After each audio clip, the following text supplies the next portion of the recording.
New research shows more young adults are putting off or abandoning the idea of getting hitched. Not only have marriage rates declined over the past few decades, but people are waiting later in life to tie the knot. Marriage may be going out of style amongst millennials. One estimate, the current marriage rate is at its lowest point in a century, and it's dropping.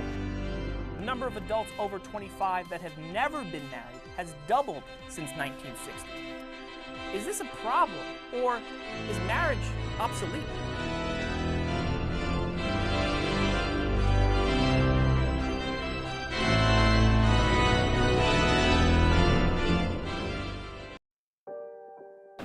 All right, here we go. So we'll start by you guys introducing yourself. My name is Dorothy Morrison. Gregory Morrison. All right, I'm Jasmine. I'm Stephon. My name's Kayla. My name's Morgan. My name is Dan Delgado. Latrice. What's your name? My name is Paul. Paul Hunt. Yeah. Paul Hunt. My name is Sebastian. Long time. We've been married for about 19 years. 5 in July. 5 and 7.5 years. So we dated for 4 years. We were engaged for 3 years. So it was 7 years before we got together. So the entirety of the relationship was like 14 years. 4 months. Oh, How are you gonna get it wrong? 4 months. Yeah. All right, stop there. My name is Rayhan Gilpin, also known as Chef. I'm the director of Is Marriage Dead? Yes, I think this topic is important. Marriage, I feel like everybody should get married up in a point in time of their life. Do I think traditional ways are dead? Yes, but like any good history, it can come back and it will repeat itself. But right now, I think no. We working with the digital age, and that's where it's at. And if you fall into the old traditional routines in a new digital way, I think that's where the conflict comes in. Our communication has changed so much with technology now being a part of that whole process. You'll be in a relationship, and 9 out of 10, one person's in that relationship just like, I'm just talking to this person. But the other person is like, yo, I love this person. Like, oh my God, I would just do anything. Like, Yeah. So. Or it could be that that person's actually talking to 5 other people before they get into the relationship with this one person and make it official and actually, start sharing feelings, even though they're sharing feelings with like 5 other people beforehand. So nowadays people don't really come out and say, look, I'm talking to this person, let me cut them off first and then I'll come speak to you. Nowadays they'll just be like, yeah, I'm your boyfriend, but then have like 5 others. Yeah. It's a lot of temptation you're throwing out there, you know what I mean? Some people get tempted easily, and nowadays it's a lot easier compared to how, maybe in the 90s, 80s, you had to go out your way to cheat, but nowadays you just download an app and it's right there in your face. You like a picture on Instagram, ooh, I'm gonna slide her DMs. It take 3 likes. Follow her, like a couple pictures, and you just, what's up? You gotta wait for the like back, and alright, you slide in. Really? It's a lot easier nowadays, I would say, compared to other days. Because everybody's just looking at people like, oh, these people are perfect. I want this person, I want that person, and like, if you're not that, then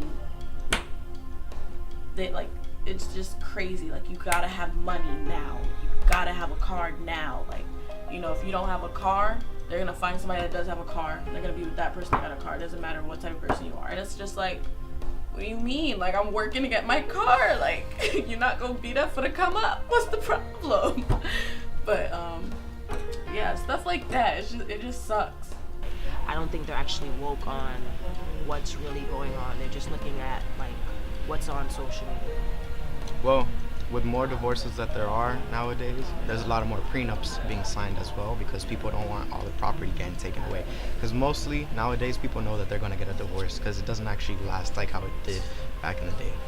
There's not that much, loyalty in relationships nowadays. Trust.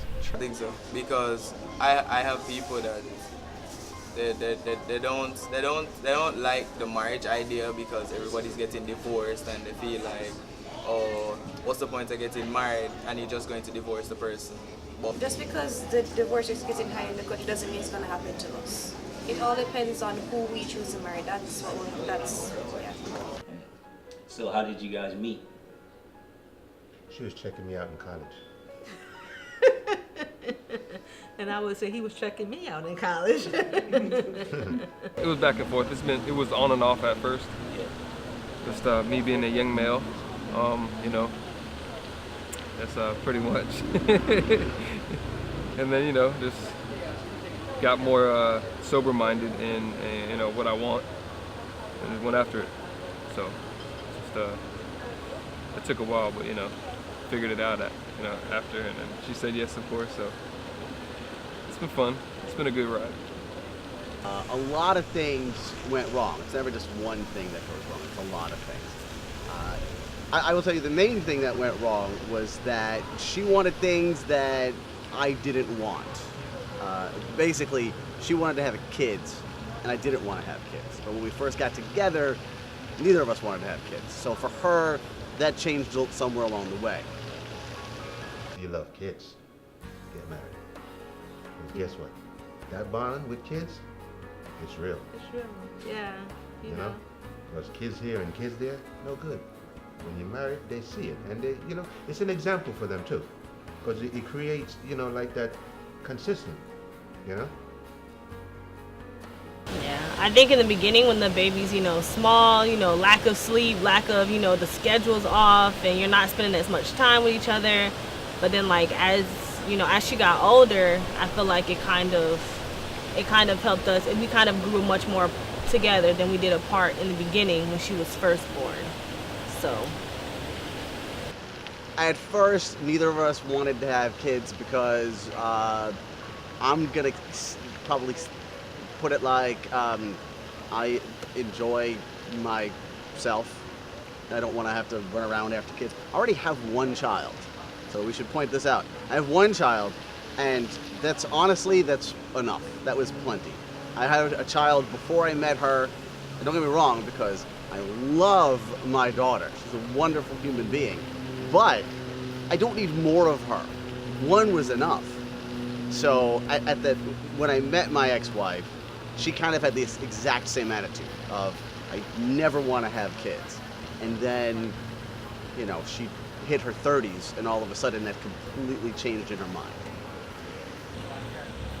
It is what it is. I have my own demons. You know, every man has their own demons, and I think that's a major cause for a lot of divorces, is the lust and cheating and stuff like that. And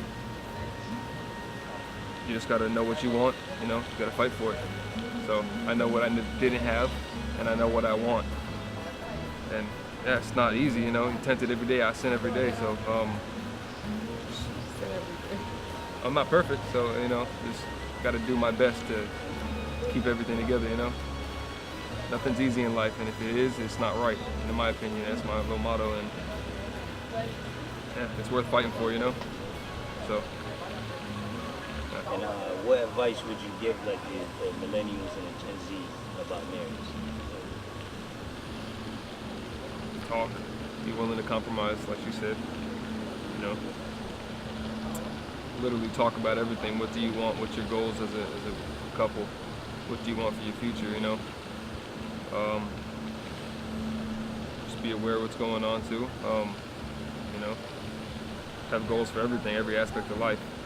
Job, house, where you want to live, you know, where you want to raise your kids.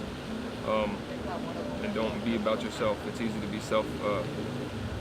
selfish and love yourself. You know, love yourself, don't be in love with yourself, you know? Don't glorify yourself, you know, it's just, we always want each other. Stuff, at the end of the day, you can travel, you can party, you can do all that stuff, but come 35, 40 and you're still single, like, who are you going to have to be in the later years with? You're going to be by yourself still, because everybody else is already coupled up. So don't put yourself in a position to end up alone. My communication with my ex-wife was really good, you know, and when it was really good is when my marriage was really good. When we stopped communicating is when things went from bad to worse. But at first, our communication was perfect. We were the couple that I believe our friends looked at and they were like, oh my God, this is the best couple that we know, because They're so into each other. Like, we were sort of a perfect couple. I feel like in marriage, my number one thing would probably be forgiveness. We're not human. We're human, and we make mistakes. And the number one question people forget is "till death do us part." So I think that's why a lot of divorces do happen. So if you're not willing to forgive and get over things, I feel like that kind of deteriorates the point of a marriage. You can have the trust, you can have the honesty, you can have the loyalty, but if you don't have the understanding that we're gonna make mistakes, we got to get through it together, then I feel like there's no point. Just like everything in life, marriage is hard. It ain't no joke, because guess what? You got to compromise, and sometimes you said, man, what am I doing? Well, when it comes down to it, you got to think, if we're not together, we're apart. Is it the same? What is better? You also got to look at it that way too. What is better, being together or being apart? Yeah. You know what I mean?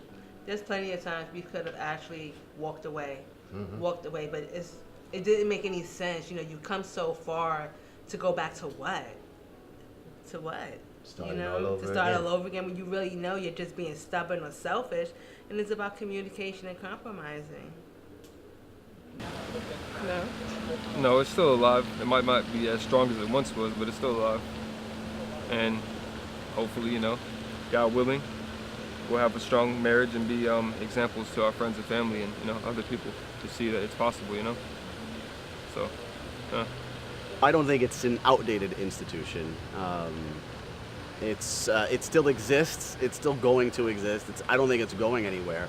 There is something about being married, I can tell you that when I was married and when my marriage was really good, I enjoyed it. I actually enjoyed the idea of being married. I enjoyed the idea that I was somebody's husband and that I had a place to be.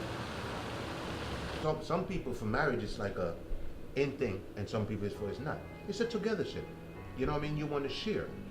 Sometime, I'm going to say like this, even though we're married, it can be a little overrated. Meaning you just get married just to get married. It doesn't always work like that. It's just like saying you could get divorced just to get divorced. You know what I mean? It doesn't always have to be like that. No, I don't think marriage is dead, because love's not dead. Love's never gonna die. So as long as people know about marriage and people love, marriage is not dead. It's gonna happen.